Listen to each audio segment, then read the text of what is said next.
golaha wakiilada ee Somaliland ayaa waxa ay kulan ay ka yeesheen xiisada ka taagan deegaanka Tukaraq oo gobolka Sool ka tirsan kadib markii ciidamo ka tirsan Somaliland iyo Puntland halka ay ku dagaalameen. Faysal Maxamed Aadan FIFA ayaa warkan ka soo diray magaalada Hargeysa. kadib markii maalinimadkii shalay ay soo baxeen wararka sheegaya in jiro isku dhac dhex maray ciidamada Somaliland iyo sidoo kale Puntland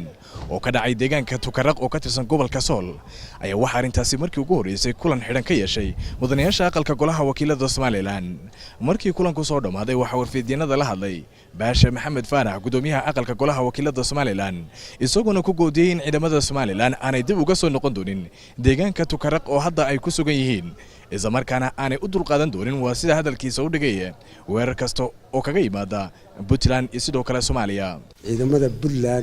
مدحتو يده أيها تشعب كسوة رأي واحد كسوة رأي قريلي سوماليا يدو حق دور الساعة وحفلوا كعيل سميتشرتو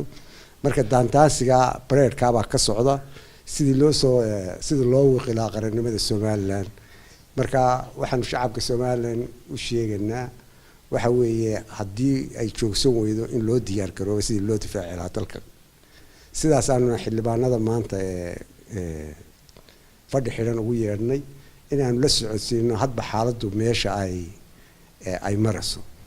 waxaan uga diganaa Puntland inay ka waantoobaan ciidamadu waxay joogaan Tukaraq kana soo noqon waana joogayaan waana dalkii barkii weeye intii kalena way hadhay marka waxaan uga diganaa faragelin dambe inay ku soo sameeyaan xuduudda Soomaaliland markii doorashadii lagu jiray September 7deedii November 7deedii in golaha wakiiladu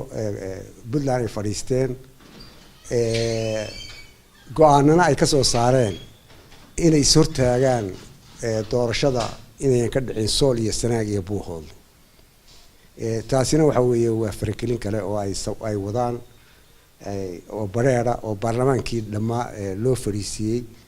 dal ayaan lahayn inay sheegtaan oo yiraan doorasho laga qaban karo dawladda Soomaaliland mashquul waxay ku ahayd